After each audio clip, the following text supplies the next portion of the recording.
नांदेड़ में शदीद बारिश के सबब विष्णुपुरी डैम के मजीद गेट खोले गए। पानी का अखराज में इजाफा। नांदेड़ समेत मराठवाड़ा के मुतादिद अजला में पिछले 4 दिनों से जोरदार बारिश की वजह से नदियों में सैलाबी सूरत हाल पैदा हो गई है। गुंजाइश से ज्यादा पानी जमा होने से नांदेड़ के विष्णुपुरी डैम से पानी के अखराज में मजीद इजाफा किया गया। आज बरोज पीर सुबह 11:40 पर डैम का एक और गेट खोला गया। इस तरह कुल 8 गेट पानी के अखराज के लिए खोले गए हैं। इंतजामिया के मुताबिक फिलहाल डैम के गेट नंबर 3, 5, 6, 7, 8, 15, 16 और 17 खोले गए हैं। इन गेटों से तकरीबन 2432 क्यूसेक्स यानी 85,883 क्यूमिक्स फी सेकंड पानी अखराज किया जा रहा है। डैम से पानी के अखराज के सबब नदी के निचले इलाकों में रहने वाले शहरियों को एहतियाती इक़दाम इख्तियार करने और मुतालिका इंतजामिया की हिदायत पर अमल करने की ताकीद की गई है।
भरोसेमंद और टिकाऊ फर्नीचर का वाहिद मरकज Nanded furniture manufacturing centre Nanded.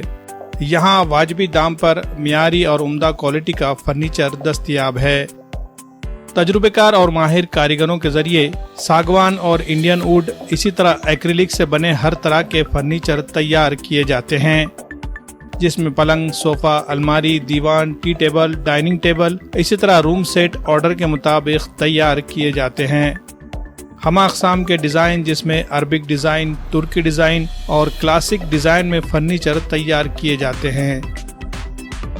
मज़ीद तफसीलात के लिए राब्ता करें नांदेड़ फर्नीचर मैन्युफैक्चरिंग सेंटर, नज़द tyre board, Kaman, Bilal Nagar, Nanded. Proprietor Mohammad Amir Hamza Khandari.